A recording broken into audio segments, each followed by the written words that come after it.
Have you ever looked around your life and thought, this isn't who I really am, but you couldn't explain who you are either? It happens in the quiet hours when the noise of the world finally settles and something ancient stirs within you. A strange homesickness you can't name, a feeling that you're playing a role in a story you didn't fully write. You look in the mirror and see the reflection of a person others recognize, but somehow, beneath it all, there's a deeper you, watching, waiting. And this is not madness, this is remembrance. The first key to escape the karmic trap is spiritual remembrance, a soul-level recognition of who and what you truly are, beyond your name, body, history, or personality. Karma thrives in amnesia. It loops because we forget. We forget that we are not the character. We are the consciousness animating the character. We forget that life is not happening to us, but through us. We forget that we chose this, not as punishment, but as a pilgrimage. Let me tell you a story. There was once a soul named Leora who descended into the earth plane with a purpose so luminous it echoed across the astral. But the descent was heavy.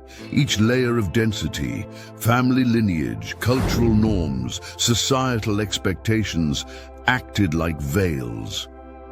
She forgot the mission, she forgot the light, she forgot herself. Years passed, lifetimes passed. She suffered, repeated cycles of abandonment, betrayal, scarcity, illness. Nothing made sense. Until one day, lying in a hospital bed between two heartbeats, a memory flickered. I've been here before. Not in this hospital, not even in this body, but in this kind of moment. And something cracked open. That moment of remembering didn't end her pain, but it shifted her relationship to it. She realized it wasn't random. It was ritual. Her suffering had been sacred, misunderstood, but sacred. And in that knowing, the karmic web began to unravel. Remembrance isn't just a concept, it's a frequency, a vibration that sings through your bones when you finally stop looking outside yourself for the answer. It can come as a whisper in meditation. Chill when you hear a certain piece of music, a jolt of déjà vu in an otherwise ordinary place, or that unshakable pull toward a person, a path, or a purpose that makes no logical sense but feels like home. And here's the secret. No one tells. The more you remember who you are, the more karma loses its grip. Because karma was designed for the illusion of separation, but remembrance reconnects you to source. When you know, truly know, that you are a soul temporarily wearing a body, you stop reacting from fear. You start creating from choice. And that right there is the beginning of freedom. Now you might wonder, but how do I remember more? The truth is, you don't force it, you invite it. You create stillness in the noise, you ask to be shown, you follow the breadcrumbs, curiosities, dreams, synchronicities, and most importantly, you stop dismissing the mystical moments that already come to you. You are not a beginner, you are remembering ancient things. Let this part of your journey be the moment your remembrance ignites again. If these words are stirring something long buried in you, if a memory is rising that has no shape, but all the weight of truth, pause and feel it. Let it speak, and if it does, don't let it go. Speak it in the comments, let it breathe in your voice. Your story, your moment of remembering could awaken someone else still lost in the forgetting. And if you're ready to walk deeper into this unraveling, to discover the second key that begins breaking the momentum of karma in daily life, then I invite you to continue with me, because now we'll uncover the subtle power that stops the cycle in real time. Because remembering is only the beginning. Next comes the power of presence. Have you ever caught yourself saying the exact same thing your mother used to say? Reacting with the same impatience you promised you'd never repeat? Choosing the same kind of relationship that once tore you apart? It's as if something hijacks the moment, and before you even realize it, you've spoken, decided, reacted on autopilot. This is karma in motion, not just the mystical, far-off kind, but the everyday variety.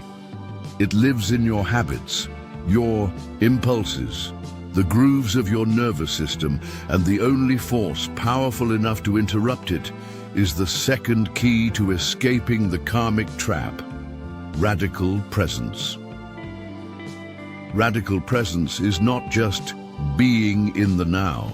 It's a full-bodied awakening to the moment as a portal, a threshold where choice lives. It's the awareness that this moment is not just a continuation of the past. It's a gateway to the future. Let me take you into a moment from a life you may not remember, but that lives in many souls. There was a young monk named Oren, living in a temple nestled against the curve of a mountain, high above the noise of the world. Oren was devout, disciplined, devoted to his practices. But inside, he carried rage, unacknowledged, buried, inherited from lifetimes of injustice and betrayal. One morning, during a simple exchange with a fellow brother, something triggered him. A comment, a tone, a slight. And in less than a breath, the volcano erupted. Words became weapons. Silence became shame. That evening, sitting alone in the shrine room, he wept. Not for the argument, but for the loop. He had seen this rage before. Different lives, same outburst, same destruction, same guilt. But this time, something changed. He didn't run. He didn't justify. He sat in the full presence of the moment, and there, in the stillness, something ancient began to shift. He saw the thread, and he chose not to pull it. From that day forward, Oren trained not just in meditation, but in the fierce, loving practice of presence in the ordinary. Peeling vegetables, sweeping the floor, speaking, breathing, watching. He learned that presence is not passive. It is a spiritual blade, slicing through the fog of karma with each conscious act. And so must we. To be radically present is to become the observer and the actor at once.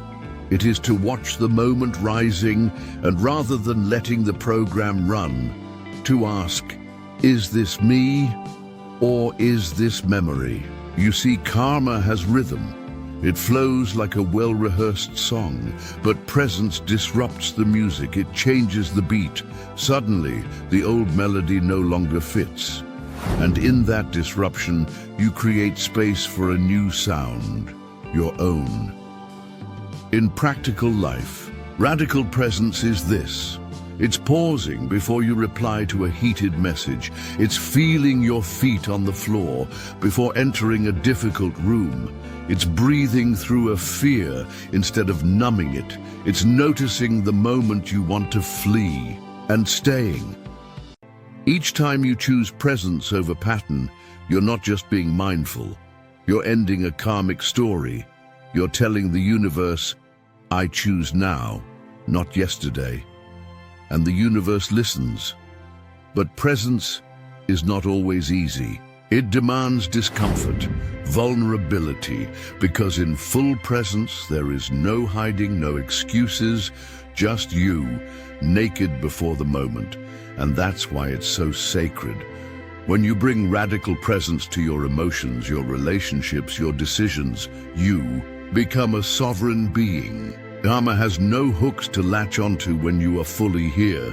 So if this key stirred something in you, if you felt that deep inner knowing that this is what's been missing, then take a breath and take action in this moment. Like this video, subscribe to the channel and share it with someone who's ready to wake up from the loop. You never know whose karma you might help dissolve by simply clicking that button, because remembering is only the beginning, and presence is the space where transformation begins. But next comes the fire that reshapes destiny. We'll dive into the third key, authentic responsibility. This is where your power returns, and where you stop asking, "Why me?" and start asking, "What will I choose now?" Are you ready? You've already begun to remember who you are. You've learned to fully inhabit the now with your presence. Now the calling grows stronger, because nothing changes until you change the way you stand before your own story. It's time to cross the next portal. There comes a moment in every soul's journey where the mirror turns inward. No more blaming, no more running, no more waiting for someone or something to come fix what feels broken. It's the moment you stop saying, "Why is this happening to me?" and instead ask, "What part of me is still choosing this?" That sacred pivot is the essence of the third key to escaping the karmic trap, authentic responsibility. At first, it feels heavy. Responsibility, after all, has been misunderstood. We associate it with guilt, burden, pressure, but that's the false responsibility imposed by the world. Authentic responsibility is liberation. Because when you claim your part in every loop, every dynamic, every pattern, you reclaim your power to change it. Let me tell you a story. There was once a woman named Saraya, born into a lineage of betrayal. Her mother betrayed her father. Her grandmother was abandoned by hers. And Saraya, despite all her strength, found herself in the same cycle, falling for those who disappeared when it mattered most. Her friends told her, "It's just bad luck." Her therapist said, "It's your attachment style." And deep down she believed, maybe love just isn't for me. But one day, after another heartbreak, she sat in front of a mirror, eyes swollen from crying, and whispered, "What is it in me that keeps calling this in?" That question didn't bring immediate answers, but it did open a portal. She began to notice the subtle ways she ignored red flags, the fear behind her people-pleasing, the old vow, made in some forgotten life, to stay invisible in exchange for safety. She realized, "I've been loyal to my pain longer than I've been loyal to my healing." And in that moment of brutal honesty, karma loosened its grip. Authentic responsibility is not about blaming yourself. It's about seeing your agency, not just in your actions, but in your energy. It's recognizing that your thoughts, beliefs, intentions, and expectations create ripples that shape your reality. When you say, "I didn't cause this, but I am the one who can shift it," you step out of victimhood and into mastery.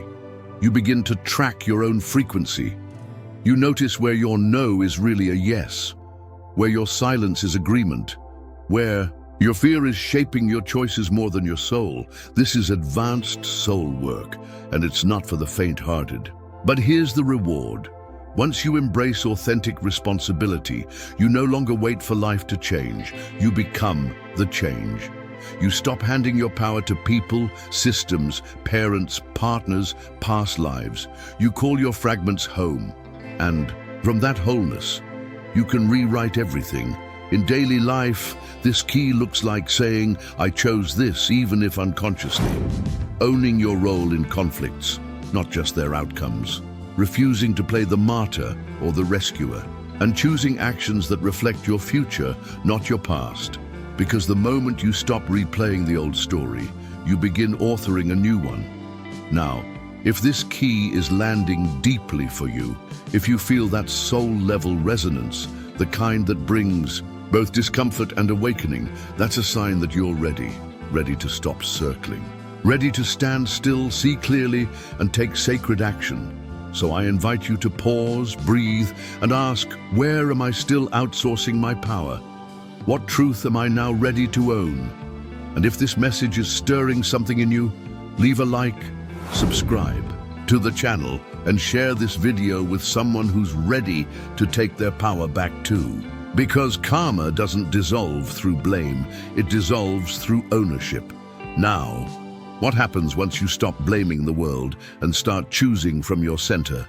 You begin to see others differently. You soften, you open, you finally begin to see the reflections all around you for what they really are. Next, we'll unveil the fourth key, reflective compassion, the lens that turns judgment into revelation and enemies into messengers. Ready to feel what lies beneath the surface of your closest connections? Let's continue. Now that your soul has begun reclaiming its power through authentic responsibility, something begins to shift in the way you see the world. You no longer walk through life waiting for things to change out there, because something in here is already transforming. And as that transformation deepens, you start to realize your reality is a mirror, and everyone in it is holding up a reflection. What you do with that reflection can either bind you tighter to karma or become your path to liberation. Let's uncover the next key. There is a strange magic that unfolds when you realize this simple, radical truth. No one ever hurts you without also revealing something you haven't healed. That realization stings at first, but inside the sting, there's a door. The fourth key to escaping the karmic trap is reflective compassion, the ability to look at every relationship, every conflict, every trigger, and ask, what is this showing me about me? This is where the game changes, because karma doesn't just bind us through events, it binds us through our perceptions, especially the ones we've never questioned. Let me share a story from a life that could have been yours, or perhaps once was. There was a man named Idris who lived a life of deep loyalty, loyal to his friends, his partners, his faith. But that loyalty often came at a cost. People used him, walked over him, left him with empty hands and a bleeding heart. One day, after being betrayed by his most trusted companion, he wept at the river's edge and screamed into the sky, "Why does this keep happening to me?" And the river, reflecting his face, whispered back, "Because you keep choosing to abandon yourself to earn love." In that moment, Idris saw what he hadn't been willing to see. The betrayal wasn't new, it was ancient, and it wasn't just about the other person. It was about a pattern within him, one that kept calling in pain under the disguise of love.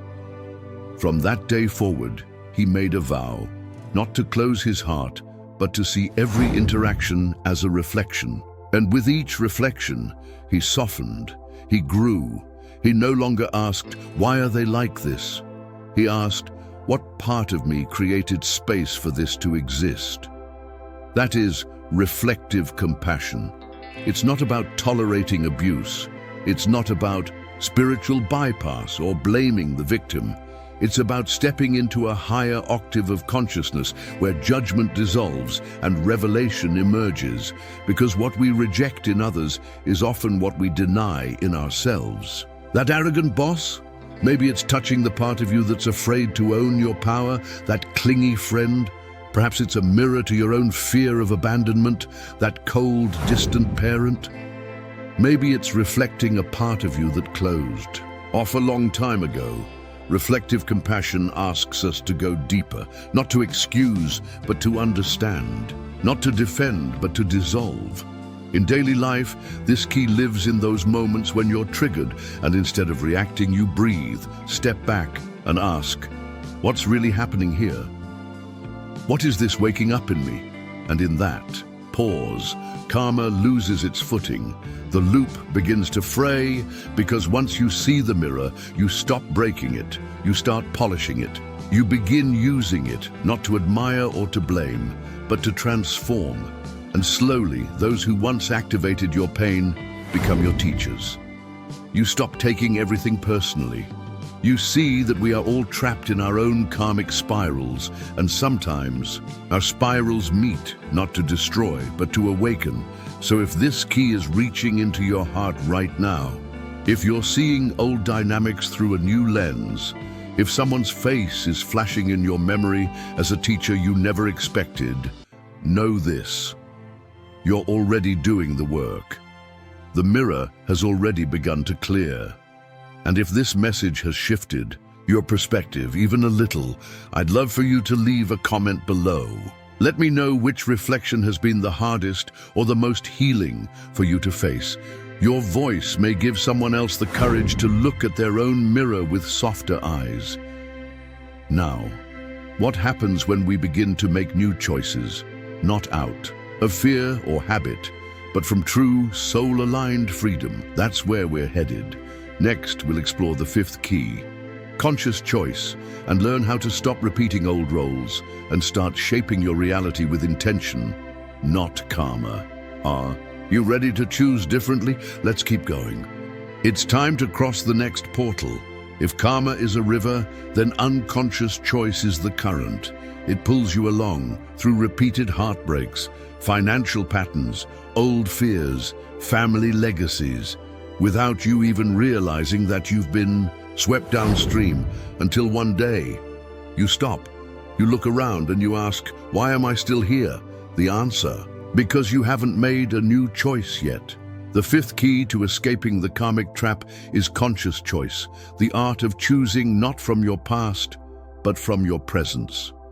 You see, every time you make a choice out of fear, guilt, obligation, or old programming, you strengthen the karmic thread that binds you. But every time you pause, breathe, and choose from alignment, from clarity, sovereignty, truth, you create a fracture in the wheel. And in that fracture, light comes in. Let me share a story that belongs to many. There was once a woman named Amina. Her life looked perfectly normal, a steady job, predictable relationship, polite dinners with friends. But inside, she was fading. Her laughter felt forced, her work felt meaningless, and her dreams, those vivid, wild visions she used to have, were buried under a mountain of responsibilities and fear. One night, while staring at the ceiling, she whispered to no one in particular, "Is this it? Is this who I really came here to be?" The next morning, she walked into work, opened her computer, and stared. And in that space, something happened. She didn't click, she didn't type. She sat there, heart pounding, and asked, "What would I choose if I weren't afraid?" The answer came as a shiver. Not this. It wasn't a dramatic quitting moment. There were no fireworks. But that day, she made a new choice, to listen to her inner voice, no matter how quiet. And from that one choice, the old life began to unravel, and a new one emerged. That's what conscious choice looks like. It's not always loud, but it's clear. It's the moment when the soul speaks louder than the conditioning. When you begin to live this way, life stops being a reaction and becomes a co-creation.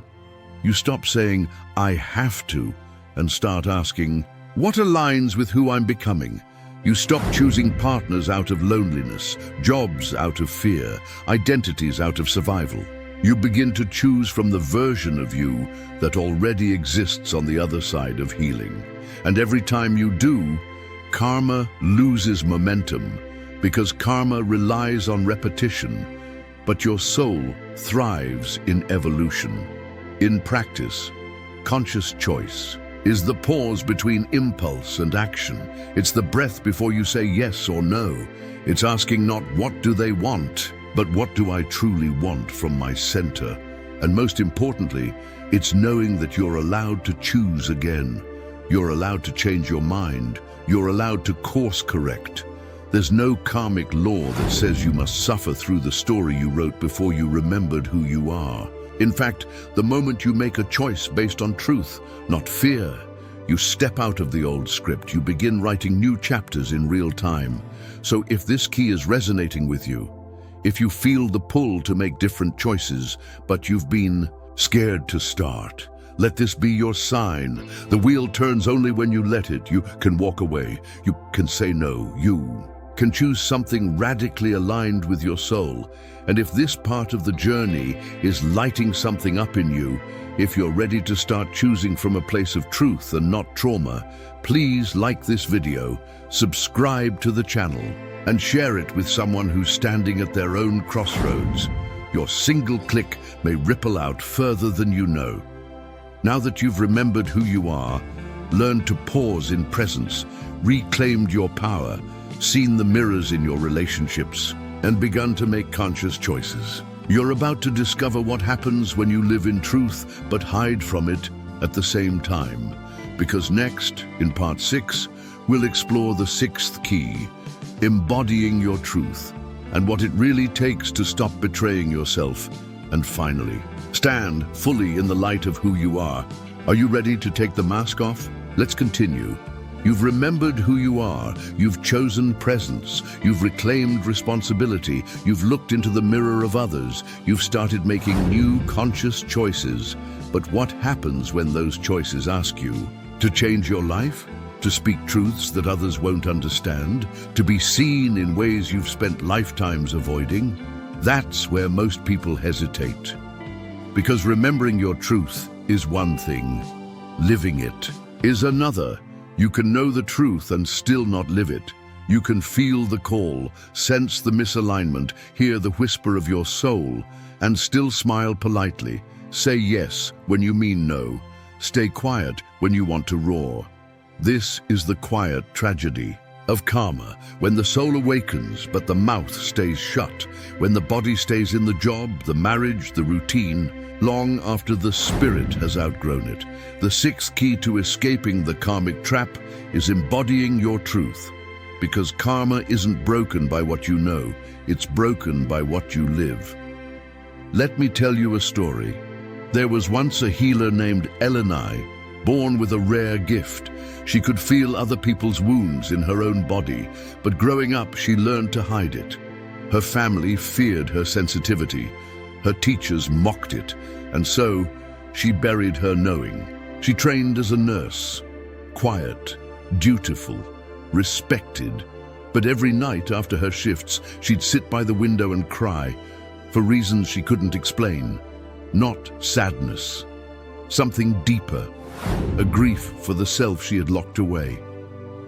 One night, while holding the hand of a dying patient, something broke. The woman opened her eyes and said, "You're not supposed to be here, are you?" And Eleni heard her soul say back, "No, but I'm ready now." The next day, she resigned, not from her purpose, but from the role that had kept it small. She started her own space, quiet at first, but true. And in that choice, her energy shifted, her health improved, her dreams returned. Why? Because her soul finally had space to breathe. Embodying your truth doesn't mean shouting it from rooftops. It means living in alignment, even when no one is watching. It's turning down the offer that looks good on paper, but feels wrong in your gut. It's ending the relationship that's fine, but lifeless. It's showing up as you are, even when you know it might cost you comfort. Because here's the karmic trap. Every time you betray your truth to maintain peace, you prolong the lesson. Every time you silence your soul to make others comfortable, you delay your liberation. And eventually, the cost becomes too high. You start to feel it in your body.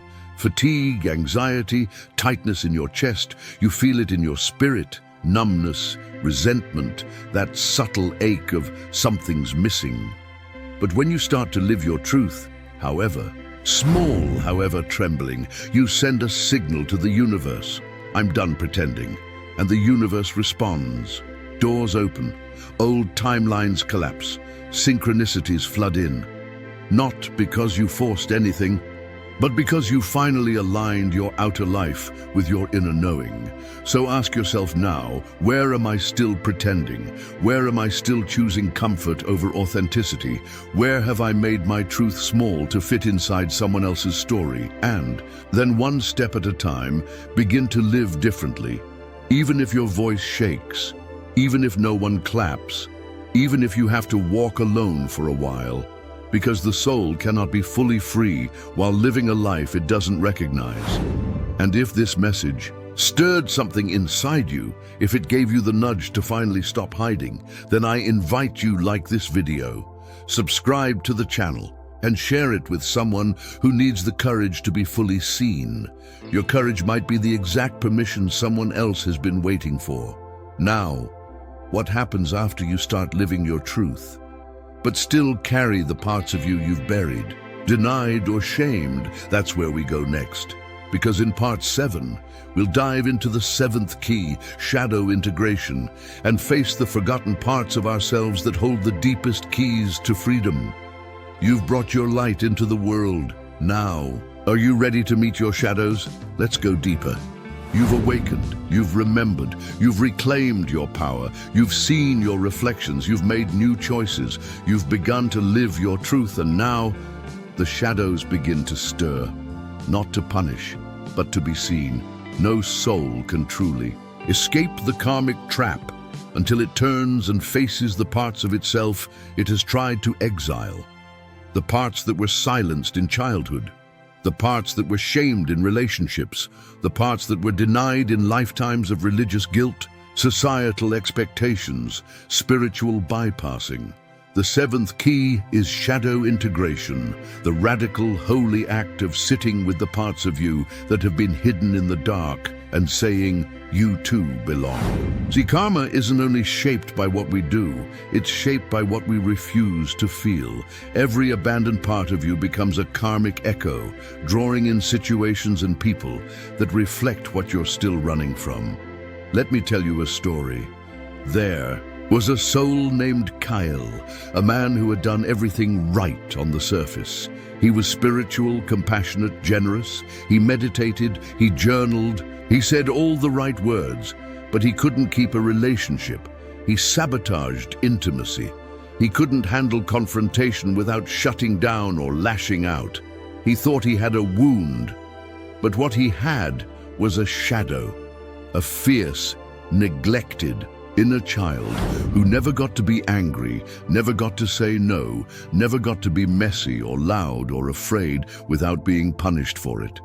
And Kyle, in his spiritual perfectionism, had tried to bypass that part, shoving him deeper and deeper down, thinking that would make him pure. But the shadow doesn't disappear when you ignore it. It grows teeth in the dark. One night, during a moment of complete emotional collapse, Kyle didn't run. He didn't meditate. He didn't affirm. He screamed, not at anyone, but from the depths of his being. He let the rage rise. He let the tears fall. He let the ugly, raw, trembling part of him have a voice. And afterward, he didn't feel broken. He felt whole. That was the first time his soul touched true integration. Not by getting rid of the shadow, but by inviting it to the table. Shadow integration is not about indulging the shadow or acting it out unconsciously. It's about relating to it consciously. It's about saying, yes, there's fear in me, there's envy, there's rage, and these parts are not evil. They are wounded, they are echoes of survival, and I will not punish them anymore. You cannot escape karma while hating parts of yourself. You cannot become light by rejecting the dark, because every shadow you integrate becomes power reclaimed. The part of you that was silenced becomes your voice. The part of you that was afraid becomes your courage. The part of you that was judged becomes your compassion for others. This is how karma alchemizes, not by climbing higher, but by going deeper. Not by escaping pain, but by transmuting it. In practical life, this means noticing your triggers, not to avoid them, but to explore them. That jealousy, that insecurity, that judgment, they are all breadcrumbs leading back to a room inside you that needs light. And when you finally turn the key, open the door and sit beside your shadow, not as an enemy, but as an old friend, you'll feel something shift. Not just inside you, but in the people you attract, the choices you make, the karma you once repeated, because the shadow that's seen no longer controls you. So I ask you gently, lovingly, What part of you have you banished from the light? What emotion, memory, or truth do you fear feeling most? And are you willing, even just a little, to bring it home? If this part of your journey touched you, if you're ready to stop running from your own reflection and start integrating it, leave a comment below. Let me know what this awakened in you, because your willingness to share your shadow might become the torchlight for someone still trapped in theirs. Now, what happens when the energy that was once trapped in your shadow is freed? It begins to move, to circulate, to shift your physical, emotional, and energetic body. That's where we're going next. Unlocking the 8th key, emotional liberation, where suppressed feelings become sacred messengers and the energy of karma is finally set in motion. It's time to feel fully. Shall we continue? Now we enter a vital point in the journey. If the previous parts were like lighting candles inside the mind, this one is like opening the windows so the air can finally move through. Because what is not felt is not released. And what is not released keeps vibrating, and everything that continues to vibrate keeps creating karma. Prepare to release what the body still carries. Even when the mind already understands, you can understand everything.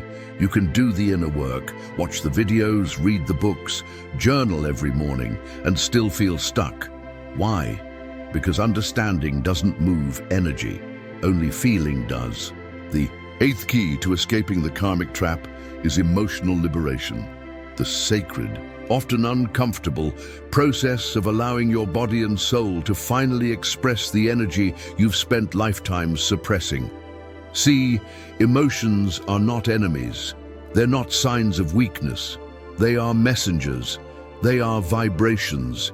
They are truth in motion. And every time you suppress an emotion, especially the ugly ones like rage, grief, jealousy, shame, you press pause on a karmic cycle that was meant to complete itself. The result? You don't avoid the pain. You store it in your shoulders, in your gut, in your chest, in your dreams, and yes, in your karma. Let me tell you a story. There was a woman named Safira who had always been the strong one. She held her family together, cared for everyone, never asked for help. But inside, she was exhausted, not just tired, spiritually. Numbers one day, while alone in her car, a song came on the radio. Simple, haunting, about a child missing their mother. And suddenly, without warning, Safira broke. She pulled over and sobbed for nearly an hour. But it wasn't just that moment. She cried for her inner child. She cried for her mother's inner child. She cried for all the generations of women in her family who were never allowed to feel. And when the tears stopped, something was different. The fog in her mind lifted. Her back pain eased. She felt like she had released not just years, but lifetimes, because she had. That's what emotional liberation can do. It clears the karmic current. It unfreezes the past. It lets energy flow again. But here's the thing, most people are terrified of feeling fully because they've learned to equate emotion with danger. Because when they were young, crying meant punishment, anger meant rejection, sadness meant abandonment. So, they locked those emotions away in the basement of the body, not realizing that what you suppress becomes your karma.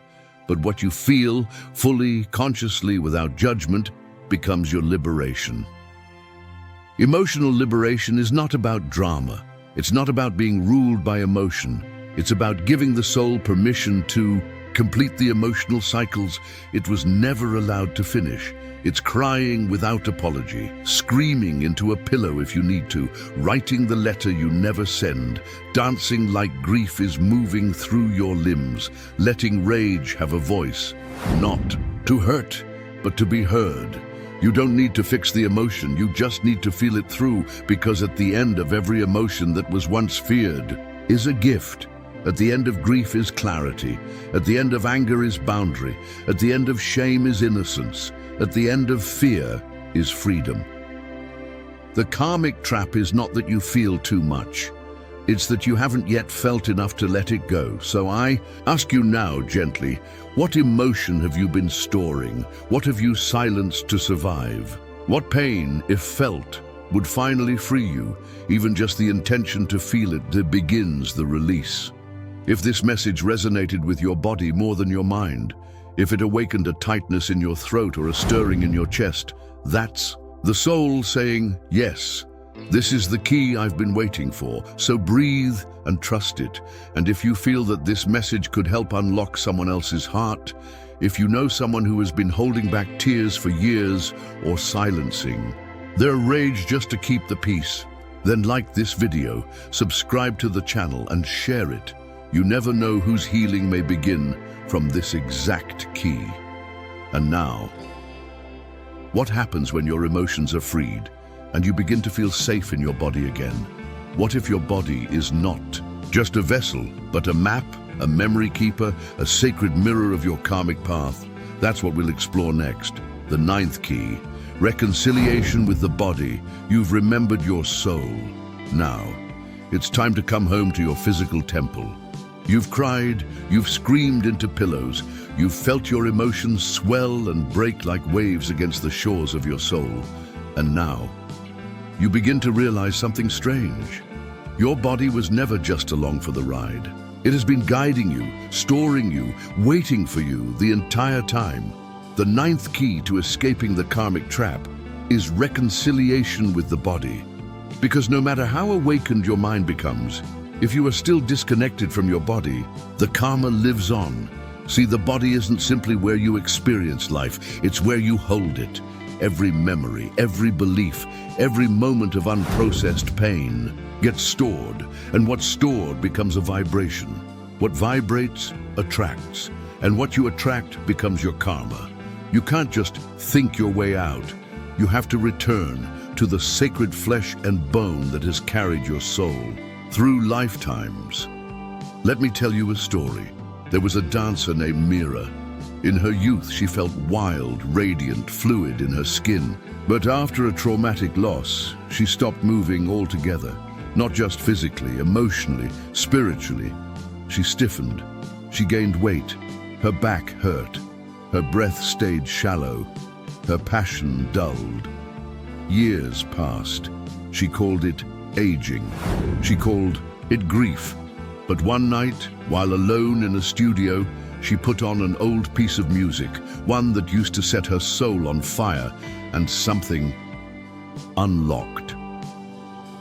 Her body began to sway, clumsily at first, then with memory. And as she moved, she cried.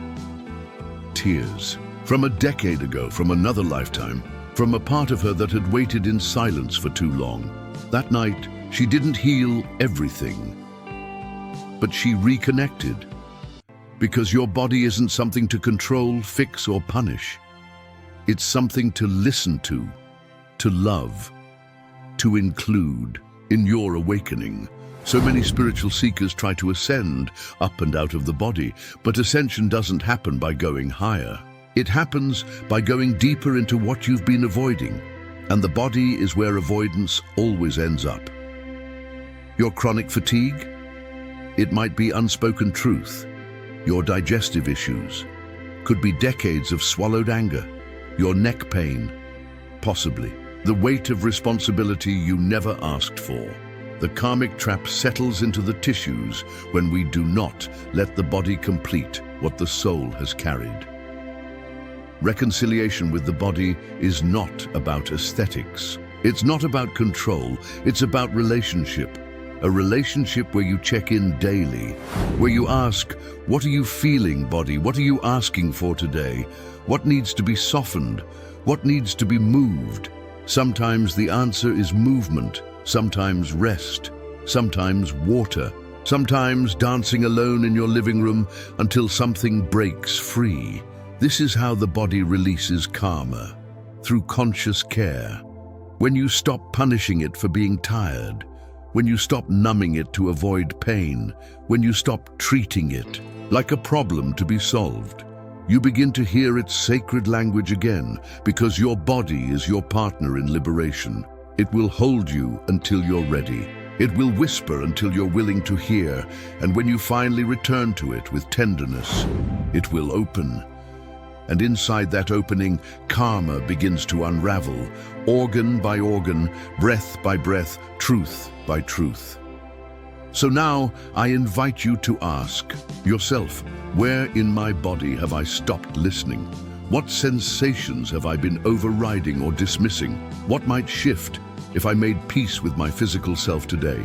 If this key stirred something deep within you, if your body is saying, yes, that's me, then like this video, subscribe to the channel, and share it with someone who needs to return to their own temple.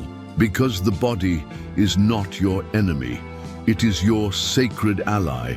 And now that you're back in your body, something unexpected begins to happen. You start noticing how the people around you, your lovers, family, friends, even strangers, seem to carry pieces of your karma too. Why? Because the next level of awakening always arrives through relationship. Now, we'll uncover the 10th key, relationships as mirrors. And you'll see that the people who push your buttons are not obstacles. They're reflections, they're invitations, they're the final initiations before freedom. Ready to see the faces in your life through the eyes of your soul? Let's continue. This part is both delicate and powerful, because now that the body has begun to release, the truth starts to reflect clearly in others. This is where the game changes. Get ready to see your relationships not as luck or destiny anymore, but as perfect mirrors of where you're currently vibrating. And more importantly, of where you still have the chance to set yourself free. You've reclaimed your soul, you've re-inhabited your body, and now your world begins to speak, not in signs, but in people. The 10th key to escaping the karmic trap is relationships as mirrors, because nothing reveals our karma more clearly than the ones we love and the ones who trigger us most. Every relationship, romantic, familial, platonic, professional, is a vibrational contract, an agreement between souls, a stage where your deepest patterns come to play. It's through others that your hidden beliefs are exposed. You're forgotten, wounds are activated, your unintegrated pieces come up for air. Let me tell you a story. There was a soul named Lyra, deeply committed to her healing. She meditated daily, spoke with compassion, set intentions with care. But her romantic life?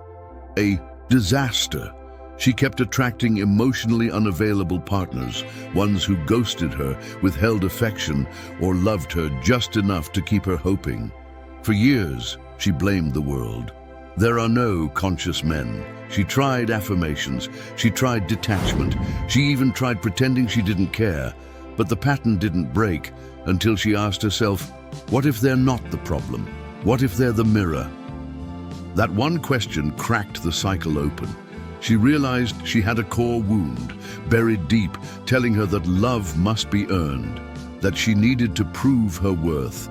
That true intimacy was dangerous, and each partner had been playing out that belief perfectly. They weren't her curse, they were her curriculum. When that truth landed, her entire field shifted, not because she tried to attract better, but because she became clearer. And clarity is magnetic. That's the power of this key. It shows you that the people in your life are not random.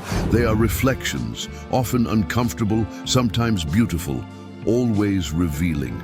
The jealous friend might be showing you your own fear of being fully expressed. The over-controlling parent could be echoing the part of you that still doesn't trust your own choices. The partner who keeps disappointing you may be calling out the part of you that still believes you're not worthy of consistency. This doesn't mean others aren't responsible for their actions, but it means you are responsible for what they reveal within you. And when you lean into that reflection, without judgment, without shame, you begin to rewrite the script, because karma plays out through repetition, but evolution happens through reflection. When you stop saying, why do they keep doing this to me? And start asking, what part of me is asking to be seen here? The energy changes, the relationships either deepen or dissolve. But either way, you are free.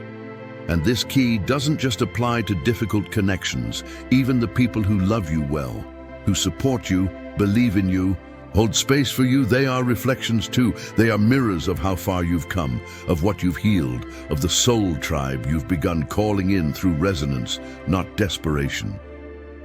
So now pause and breathe. Think of someone in your life who stirs something deep in you, good or bad, and ask, what are they showing me about myself? What are they helping me finally acknowledge, forgive, release, or claim? This is not a mental exercise, it's a soul practice. Because the moment you stop fighting your reflections, you begin to transform them, and when you shift your internal reality, the external mirrors must shift with you. It's law. So if this key brought clarity to one of your relationships, if you suddenly saw someone's presence in your life from a new, liberating angle, leave a like, subscribe to the channel, and share this video with someone who might be walking through a karmic mirror of their own. This reflection might be exactly what they've been searching for.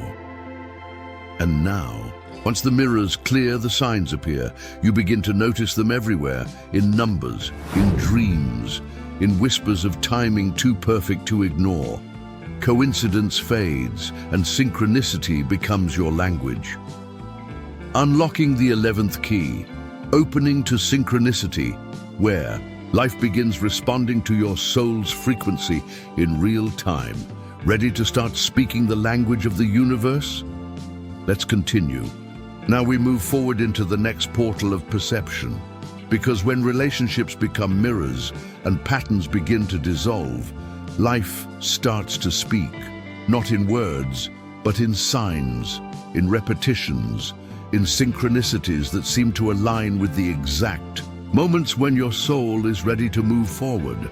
Once you begin to see your life as a mirror, you start to notice that the mirror extends beyond people, into time itself.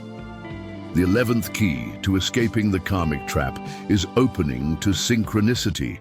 Because when karma begins to unravel, life begins to respond, not just logically, but magically.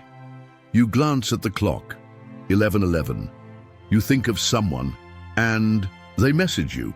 You open a book and the sentence stabs you like it knew you were coming. These are not accidents, they are answers. Synchronicity is the soul's way of guiding you without speaking. It's the language of alignment, and when you're in it, you know, there's a hum beneath everything.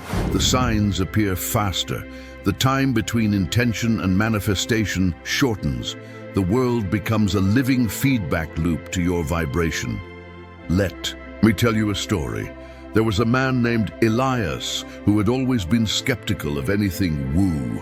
Numbers, signs, visions, it all sounded like fantasy. But during a deep period of spiritual transition, things began to shift. He started seeing the number 444 every single day. License plates, receipts, digital clocks, hotel rooms. At first, he brushed it off. Then curiosity crept in. One evening, frustrated and confused, he asked the universe out loud, "If this means something, show me what to do." 2 hours later, at a bookstore he hadn't planned to enter, a book literally fell off the shelf in front of him. Its title, The 4 Agreements. He opened it. The exact page said, "Don't take anything personally." And he broke, because he realized that was his karma, that was the pattern. And this was the moment he chose to break it. From then on, Elias didn't just believe in synchronicity. He listened to it. He co-created with it. And his life began to flow. Not without challenge, but with direction. That's what this key offers. Shift from forcing to following, from control to conversation. Karma makes life feel stuck and circular. Synchronicity turns it into a spiral, always rising, always refining. But here's the secret. Synchronicity doesn't just happen. It responds. The more you align with your truth, the louder the signs get. The more you ignore them, the more they disappear. Not as punishment, but because you've stopped tuning into the frequency where they speak. So how do you open to synchronicity? You become receptive. You slow down, you stay curious. You follow nudges that make no logical sense but light you up from within. You stop saying, that's just coincidence, and start asking, what if this is guidance? Because when you treat life like it's speaking to you, it starts to speak louder. Synchronicity is the confirmation that karma is loosening its grip. It shows you that you are moving into alignment, that you are not alone, that something bigger is walking with you, beside you, within you. So now I invite you to reflect. What signs have been following you? What have you been brushing off, dismissing, laughing at, that maybe, just maybe, is a divine breadcrumb? What if you chose to believe it means something? What if you started living like the universe is listening? If this message echoed something you've been quietly experiencing, if it helped you name the magic you've always felt, leave a comment below and tell me your most powerful synchronicity, because sharing your sign might just be someone else's sign too. And now, what happens when you start following synchronicity into new spaces? Places unknown, mysterious, expansive, but terrifying. What happens when you've outgrown your old reality, but haven't yet stepped fully into the next one? That's where we go next. We'll enter the 12th key, courage to enter the unknown, the final gate before everything changes. You've come this far. Now comes the leap. Are you ready? Now we approach the threshold, the point where the soul, stripped of its old patterns, feels the inevitable pull to cross into the unknown, even while afraid. Before the final key is revealed, there is a silent and sacred moment. The leap. You've come far. You've unraveled patterns, faced your mirrors, released emotions, reconnected with your body, and begun listening to the signs. But every expansion brings a new invitation to leave behind what is still familiar, even if it has grown too small for who you've become. This is where many stop, but this is also where everything can change. If you have the courage, there is a moment in every soul's path when the old story begins to fade, but the new one hasn't fully appeared yet. This is the void, the in-between, the liminal space, where your karma no longer fits, but your dharma hasn't fully landed. It's disorienting. It can feel like being lost, unanchored, disconnected from everything you thought you were. But it's not a failure. It's an initiation. The 12th key to escaping the karmic trap is courage to enter the unknown. Because freedom is never found inside the familiar. The karmic loop is familiar. The old beliefs, the false identities, the stories of fear, they are safe in their predictability. But your soul didn't come here to repeat what it already knows. It came to evolve, and evolution always begins with a leap. Let me share a story. There was a woman named Naya whose life looked perfect from the outside: a well-paying job, a secure relationship, a tidy home. But inside, she felt like a ghost inside her own body.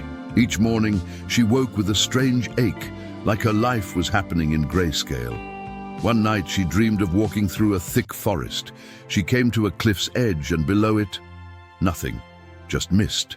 But in her hand was a key, and a voice whispered, "You already know." She woke up shaking.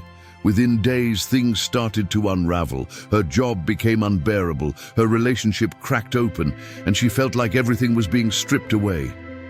But deep down, she knew this wasn't collapse. This was initiation. The dream wasn't a warning. It was a map. She walked away from everything she knew, not in chaos, but in clarity. And though the road was unclear, each step forward brought her closer to a life she never could have imagined from the safety of the ledge. That's what this key demands. Not blind recklessness, but sacred courage. Courage to leave the role, to move cities, to change your name, to finally launch what you've been dreaming in silence, to say yes to what terrifies and excites you at the same time.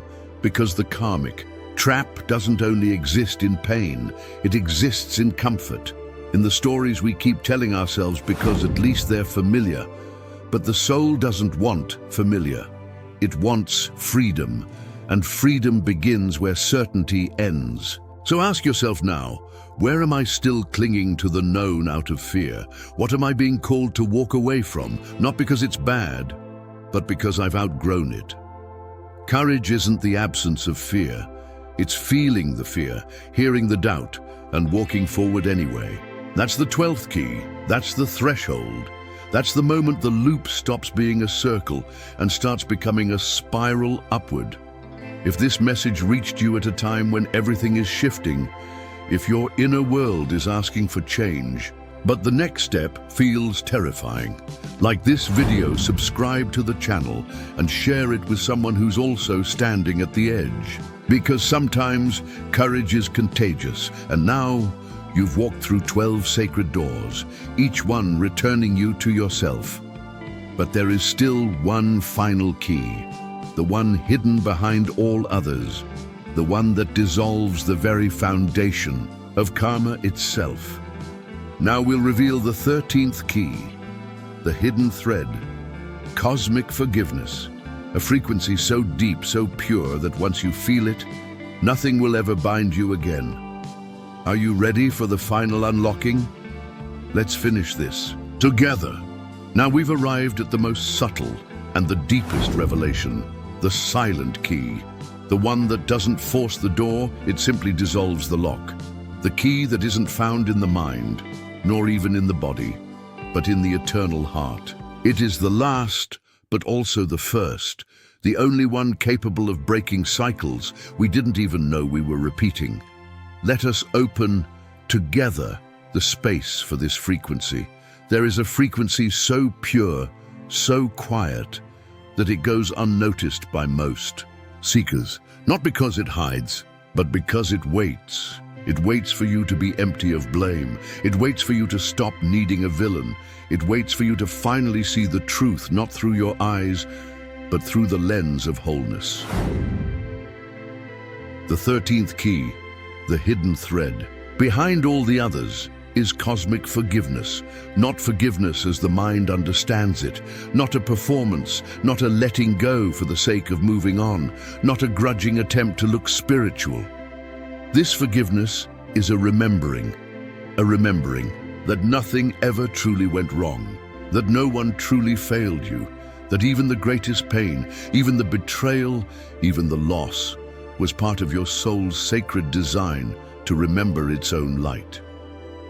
Let me tell you a story. There was a soul named Theo who spent most of his life seeking justice for his childhood wounds, for the systems that oppressed him, for the betrayals that hardened his heart. He had grown wise, but not soft. One day, during a deep ceremonial experience, he felt his soul being shown all his lifetimes. At once, every face that had hurt him in this life he had once worn, the abuser, the coward, the betrayer, the one who walked away, and he wept. Not because of guilt, but because of the vastness of it all. Because in that moment, he saw not karma as punishment, but as compassion in disguise. He saw that those who hurt him were playing their roles, so he could reclaim a part of himself he'd lost. Not because they were bad, but because he was ready. That moment of realization didn't come with fireworks.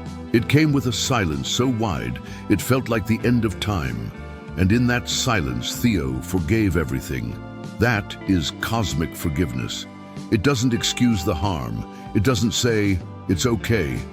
It says, I see the divine architecture beneath the pain. And in that vision, the pain loses its grip.